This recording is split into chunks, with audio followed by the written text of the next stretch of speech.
আরজি করের প্রাক্তন অধ্যক্ষ ডক্টর সন্দীপ ঘোষের বিরুদ্ধে ইডি তদন্ত চেয়ে কলকাতা হাইকোর্টের দ্বারস্থ তারই প্রাক্তন সহকর্মী।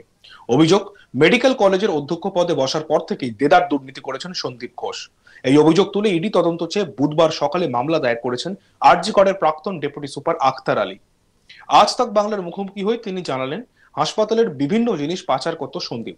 তার মধ্যে রয়েছে সিরিঞ্জ। রোগীদের ব্যবহার করা সিরিঞ্জ বাইরে পাচার করতেন, আর তা অন্যের শরীরে ফোটালেই এইচআইভি হতে পারে। কি বিস্ফোরক অভিযোগ ভাবুন। সব মিলিয়ে সন্দীপের বিপদ যে আরো বাড়লো তা বলার অপেক্ষা রাখে না। আজ তক বাংলার মুখোমুখি হয়ে আরজি করের প্রাক্তন ডেপুটি সুপার আখতার আলী আরজি করের প্রাক্তন অধ্যক্ষ ডক্টর সন্দীপ ঘোষের সমস্ত বেআইনি কাজ ফাঁস করে দিয়েছেন। হাসপাতালের দায়িত্বে থেকে সন্দীপ বাবু কি কি বেআইনি কাজ করতেন সেই সব কিছু খোলসা করে দেন তারই প্রাক্তন সহকর্মী। আখতার আলীর দাবি, সন্দীপ বাবু দায়িত্বে আসার পর থেকেই দুর্নীতি শুরু করেছেন। হাসপাতালে ব্যবহার হওয়া সিরিঞ্জ ও অন্যান্য বায়োমেডিক্যাল বর্জ্য ব্যবহার করে তা বাইরে পাচার করেছেন সন্দীপ। তিনি আমাদের ঠিক কি কি জানিয়েছেন শোনাবো আপনাদেরকে, শুনুন। প্রথমে ফোনে মানে হুমকি আসে, ফোনে প্রাণ মারার হুমকি। তারপরে আমার মিসেসের আননোন নাম্বার থেকে এসেছিল, ওই নাম্বার থেকে আমি পুলিশকে কমপ্লেনও করেছিলাম ওই নাম্বার দিয়ে। আচ্ছা, তারপরে আমি শুনলাম আমার মিসেসের মোবাইলে ফোনে। এবার আমি তো অবাক হয়ে গেলাম কি আমার মিসেসের নাম্বার কোথা থেকে পেলো তার ফোনে, তারপর আমার মেয়ের ফোনে।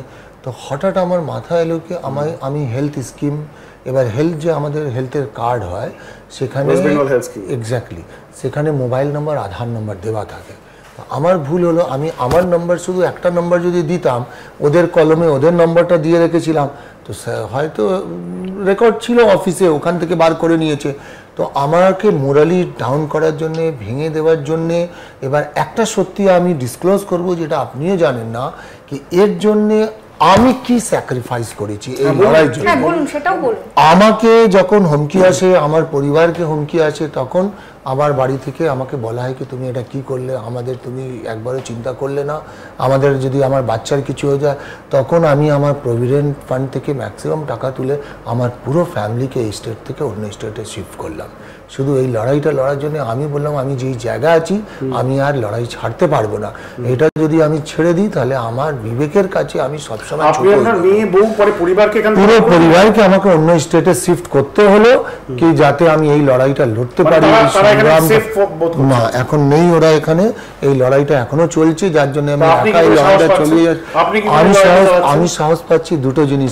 আমি প্রশ্নটা করিনি, আমি সাহস পাচ্ছি দুটো জিনিসের জন্য। হতে পারে যেটা অভিসন্ধি হতে পারে যে আপনি এই মুহূর্তে এত কথা বলছেন কারণ আপনার কোনো পলিটিক্যাল ব্যাকিং রয়েছে। এরকম তো অভিসন্ধি হতে পারে। আমি পুরো অপলিটিক্যাল লোক, আমার পুরো ক্যারিয়ারে আমার কোনো পলিটিক্যাল কানেকশন নেই। আপনি কোনো পলিটিক্যাল প্ল্যাটফর্মে যদি প্রমাণ করে দেন কি আমি কোথাও গিয়েছি, ভাষণ দিয়েছি, বা কোথাও আমার ছবি আছে, বা কারোর সঙ্গে ড্যাশ শেয়ার করেছি, আমি পুরোপুরি 100% অপলিটিক্যাল লোক। বেশ, আমার পুরো এন্টায়ার ক্যারিয়ার যবে থেকে আমি আছি আজ অব্দি আমি অপলিটিক্যাল। বেশ, তো এটার জন্য তারপরে আমি এই লড়াইটা ছেড়ে দিলাম না দুটো কারণে। উনি কয়েকটা ছাত্রদের যখন জীবন নষ্ট করলেন, আমি ইমাজিন করলাম এর মধ্যে কেউ যদি আমার সন্তান হতো তাহলে কি আমি ছেড়ে দিতাম? তাহলে আমি কি এর বিরুদ্ধে আওয়াজ তুলতাম না যদি আমার নিজে মেয়ে হতো, তার সঙ্গে এগুলো ঘটতো? এইটা। আর 2 নম্বর বায়োমেডিক্যাল ওয়েস্ট। যখন বায়োমেডিক্যাল ওয়েস্ট, তো আমার তখন এগুলো কি এরে ভাই কি রকম লোক, মানুষ এত নিচে পড়ে যেতে পারে? সে তো ডাক্তার, একটা সিম্পল যে সিস্টার গ্রুপ ডি, তাদের একটা সেন্স থাকে কি এটা ক্ষতিকারক, এটাকে ব্লিচিং সলিউশনে দিয়ে দাও। যখন দেখবেন ইঞ্জেকশন দিচ্ছে, নিডলকে ক্রাশ করে দিচ্ছে, নিডলকে পিস্টনকে দেখবেন ব্লিচিংয়ে হাইপোক্লোরাইড সলিউশনে দিয়ে দিচ্ছে। তো কি করে এটা করতে পারে? এটাকে যদি আমি না আটকাই, কারো যদি এইচআইভি হয়, হেপাটাইটিস হয়, বড় রোগ হয়ে যায়।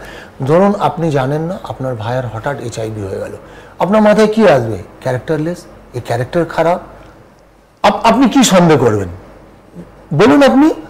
কিন্তু অ্যাক্সিডেন্টালি যে ওই নিডল থেকে তার হয়েছে, আপনি কি এটা ইমাজিন করবেন কি যেই নিডল, যেই সিরিঞ্জ ডিসপোজেবল আপনি বাজার থেকে কিনলেন? ওই জিনিসটাতে আসছি কারণ অনেকগুলো বিষয় রয়েছে আর আপনার কাছ থেকে শোনার আমাদের অনেক কিছু রয়েছে, আমাদের অনেক দর্শক বন্ধু এই মুহূর্তে রয়েছেন। আপনি প্রথমে জানালেন যে আপনাকে কিভাবে টার্গেট করা হয়েছে, আপনার সার্ভিস ব্রেক করা হয়েছিল, আপনাকে সাসপেন্ড করা হয়েছিল। সাসপেন্ডই এক ধরনের বলতে পারেন। আমি পেনশন পাবো না, আমার এখনো যে গ্যাপ হয়েছে সেই টাকাটা পাইনি। এবারে আমি স্বাস্থ্যবনে প্রেয়ার করলাম, স্বাস্থ্য আয়োজি উত্তর দেয় না, কোনো অ্যাকশন নেয়নি। না না, সেটা ট্রান্সফার হয়ে মুর্শিদাবাদে জয়েন করার পরে আমার যে সার্ভিস ব্রেক করেছিল সেটা রেগুলারাইজ করার জন্য আমি একাধিকবার স্বাস্থ্যবানে প্রেয়ারও করেছিলাম, কিন্তু ওনার ইনফ্লুয়েন্স তো সব জায়গায় ছিল। স্বাস্থ্য দপ্তর কি আছে, রেগুলারাইজ হয়নি। পানিশমেন্ট পোস্টিংই বলতে পারেন। আমি তো দেখুন, আমি কোনো জিনিসকে বলতে ভয় করি না, আমি ক্যামেরার সামনে বলছি, আপনাদের সামনে বলছি। তো এটা আমার, ওরা ভেবেছে আমাকে পানিশমেন্ট। আপনি কাকে কাকে কমপ্লেন করেছেন সেটা জানালেন, আপনি কিভাবে এফেক্টেড হয়েছেন এবং কিভাবে আপনাকে টার্গেট করা হয়েছে কোট আনকোট সেটা আপনি জানালেন। এবার আমরা আসি যে এই যে কমপ্লেন লেটারের মধ্যে আপনি খুব গুরুতর কিছু অভিযোগ তুলেছেন। সেই অভিযোগগুলো কি কি? 3টে ফোল্ড অভিযোগ আছে। এক হচ্ছে illegal management of dead body and violation of human rights. যে মৃতদেহ আসে আরজিকর মেডিকেল কলেজ হসপিটালে, সেখানে পোস্টমর্টম হয়, অনেক ক্ষেত্রেই আনন্যাচারাল ডেথ হলে সেই মৃতদেহগুলোর যে ম্যানেজমেন্ট ইললিগালি ভুলভাবে ম্যানেজ করা হতো এবং সেখানে মৃত ব্যক্তিদের মানবাধিকার লঙ্ঘন করা হতো বলে আপনি ক্লেম করেছেন। বায়োমেডিক্যাল যে ওয়েস্ট আছে সেটাকে যেভাবে ম্যানেজ করা হতো সেটা আপনি বলেছেন সেটার মধ্যে ইললিগ্যালিটি রয়েছে। এবং সবচেয়ে গুরুতর যেটা, যে এই যে একটা বিশাল বড় সরকারি পরিকাঠামো চালানো হয় তার পেছনে একটা বড় খরচা আছে, ইকুইপমেন্ট আছে, ডেইলি মেডিকেল জিনিসপত্র রয়েছে, মেডিকেল পারচেসেস, সেইগুলো আপনি বলছেন মিসইউজ করা হতো পাবলিক ফান্ড, এবং যেটা অরিজিনাল দাম তার থেকে অনেক বেশি দামে গভর্নমেন্ট একটা অ্যালটমেন্ট করলো টাকা। আমি এটা দিয়ে শুরু করি। এবার এই টাকার তো একটা রুলস আছে, যেমন ক্যাট আইটেম, ক্যাটলগ আইটেমে কি রুলস আছে কি আপনি টেন্ডার কোটেশন করবেন না, গভর্নমেন্ট ক্যাটলগ লিস্টে দিয়ে দিয়েছে। এবার এই ক্যাটলগ আইটেমকে উনি নন ক্যাট করে কোটেশন করে ওনার যে পেটুয়া ভেন্ডার, এই মা তারা ট্রেডার ফেডার, এদের কাছ থেকে, ধরুন আমি সিম্পল উদাহরণ দিচ্ছি, এবার এটা আমার কাছে প্রমাণ আছে, একটা ওয়াটার পিউরিফায়ার অ্যাকোয়াগার্ড যেটা আমরা ইউজ করি তার দাম কত আমি আপনাকে জিজ্ঞেস করছি, কত টাকা হবে? এক্স্যাক্টলি 46,000। একটা অ্যাকোয়াগার্ড যার 7,000 টাকা দাম, 46,000 সে বিলগুলোও আমি আটকেছিলাম। একটা ধরুন আপনি ওয়াইফাই লাগালেন একটা গেস্ট হাউসে, তার কত দাম হবে, কত হবে? 80,000 ওয়াইফাই। মানে আপনি এক একটা রেট দেখলে মানে না আপনার মানে আপনি বিশ্বাস করবেন না কি এটা 5 স্টার হোটেল না হসপিটাল। রিফ্রেশমেন্ট বিলে শুধু ব্রেকফাস্টে 1200 টাকা করে এক একজনের রিফ্রেশমেন্ট বিল, একটা ট্রেনিং, কিছুই না, কচুরি ফচুরি, মানে কি বলতেন তো, এটা একটা এমন একটা রাজ চলতো যে বলেন আন্ধের নগরী, বাট এটা কেউ দেখেনি, কারোর নজরে আসেনি। আমি আনার সত্ত্বেও চেষ্টা করেও কারোর নজরে আসেনি। তাহলে এই সন্দীপ ঘোষ এত বাড়লো কি করে? কারা ওকে বাড়তে দিল? তারা কি দায়িত্ব না ইকুয়ালি? তাদের রেসপন্সিবিলিটি নেই?